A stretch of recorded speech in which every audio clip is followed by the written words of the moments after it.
My name is Alejandro and I'm 8 years old, and this is a story about my eye.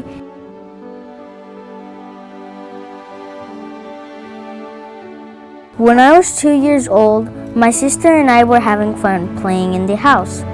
We were chasing each other and laughing. While we were chasing each other, I grabbed one of her perfume bottles and accidentally I dropped it. He broke a perfume bottle and a piece of glass went in his eye and he lacerated the cornea. So Rory was then diagnosed at about 4 weeks and started with bilateral retinoblastoma and started chemotherapy at 5 weeks. Taking care of children who are at risk of going blind is probably one of the most important responsibilities we have as ophthalmologists. And within that group of patients, those children, the highest risk and the most devastating form of childhood blindness is actually a tumor, a cancer called retinoblastoma. And in that setting, the parents are incredibly scared and the stakes are incredibly high because we're not just talking about a child who could potentially go blind in both eyes. Frankly, we're also talking about a child who's at risk of dying. The first thing we noticed with Audrey was the crossing of her eye. And I really didn't pay too much mind to it because I didn't think it was anything to be worried about. So, we took her to her primary doctor and they referred her to a specialist, and then they referred us here where we learned that Audrey was diagnosed with retinoblastoma. After the accident, Mommy and Daddy took me to a doctor who takes care of children's eyes. The doctor examined my eye and told my mommy and daddy I needed to have a surgery, a corneal transplant. The hardest part about being a doctor is when you have to tell a parent something devastating, like their child may be blind or their child might actually lose their vision. There is no easy way to deliver that news. This is the hard part. It's not that you're making a decision for yourself. It's this baby that you've got to make the right decision for. Many of these parents, they're coming with very young children, sometimes under a year of age. And they, up until that point, have had the perfect child. And once you give them a devastating diagnosis, it's as if it's the death of that perfect child.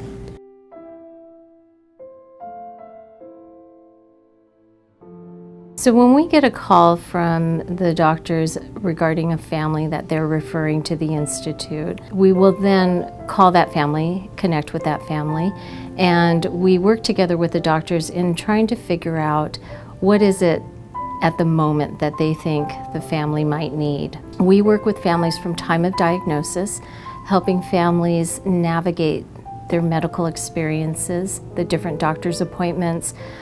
If their child is having surgery, we help to prepare the family and the child for whatever that surgery may be. It can be incredibly disorienting for a family. Oftentimes I'll be telling them what the diagnosis is, and I can tell right away that they're not listening to me. And instead they're worried about how is their kid going to graduate from college or get a driver's license, or will their child make it with sight at the end of all this? Yeah, because the parents are numb for most of the process. The doctor's talking to us, but we're not hearing a word of it. You're just numb, like you just don't even know. I was just sitting there, I had no emotion, I didn't cry. I was just in shock, I think.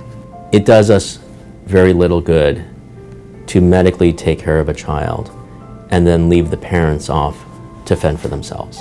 And the only thing more cruel than to give a child a devastating diagnosis is to deny that child a strong family structure to help protect the child through this whole process. Sometimes the stress of the diagnosis and treatment will cause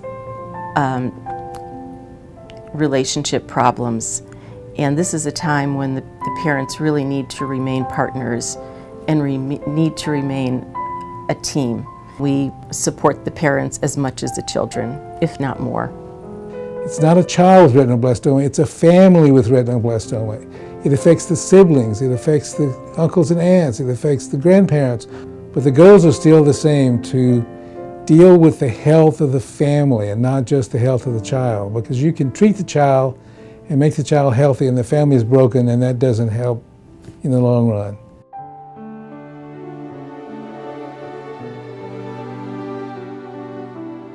Next Thursday, June 4th, 2015, I will have one more surgery. Then I will get a prosthetic eye when my eye heals. Audrey just started kindergarten and she's just happy. She has all these little friends. She loves going to school. I look at her and I just feel like she could see through both eyes. I can't even see that she's wearing a prosthetic. Right now, Alejandro is like the most social, smart boy, and he's so happy with himself, you know, and I can only thank you for your help and for everything that you've done. I kind of see myself as a successful person, and and like maybe growing up to help other people like me and like other kids. What the Institute has been able to do, and I've witnessed this so many times, it's been able to take the parent when they're in that incredibly fragile state, very vulnerable state, after having just been given a diagnosis that their child may never see again. And it wraps that parent around with love and an environment that the parent knows is safe. It stabilizes the parent and then guides that parent to their deep well of courage.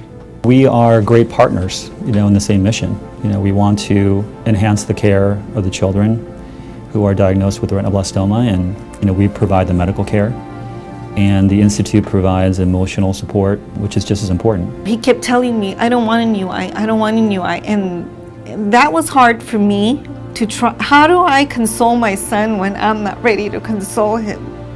Because I was with him. I'm like, I don't want you to get a new eye, but yet I had to be strong and be like, this is it, we've reached the point.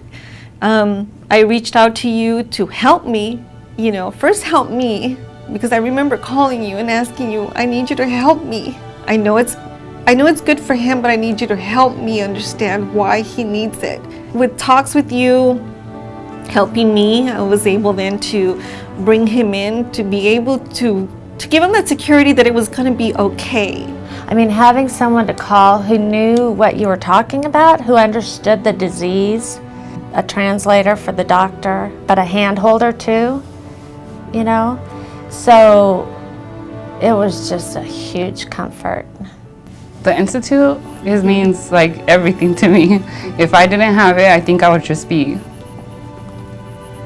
I don't know. I would just be like in a corner at home or something if I didn't have them to talk to. They helped me out so much to get through this hard time with my daughter. They mean so much to me. I think they made me stronger as the time went on. And my daughter also. Because with them, my daughter was able to see what was going on with her and what was going to happen to her before the prosthetic and after the prosthetic. The Institute is literally a guide, a pathfinder to their well of courage. And once the parents get there, they're great. And they become that superhero that their child needs 24 hours a day, 7 days a week. The sooner we can get that parent to the point where they are resilient, they've found their deep well of courage, the sooner that happens, the more likely it is that that family will stay intact. It's almost like you watch a miracle on a regular basis, the way these children and the families find their inner selves, in part through the guidance of the Institute for Families. In writing that book, it encouraged him to keep writing, adding more things as things were happening to him. And he was, towards the end, it made him excited knowing that he was going to be getting a new eye. And he had pages to finish, So that book helped him through his process, helped me realize what he was going through and what his fears were. But at the same time, it got him excited to a point to, okay, I'm ready to get my new eye, and I'm ready to finish my book. Now I have my eye, everything is okay, so my life is better. And then now this is me.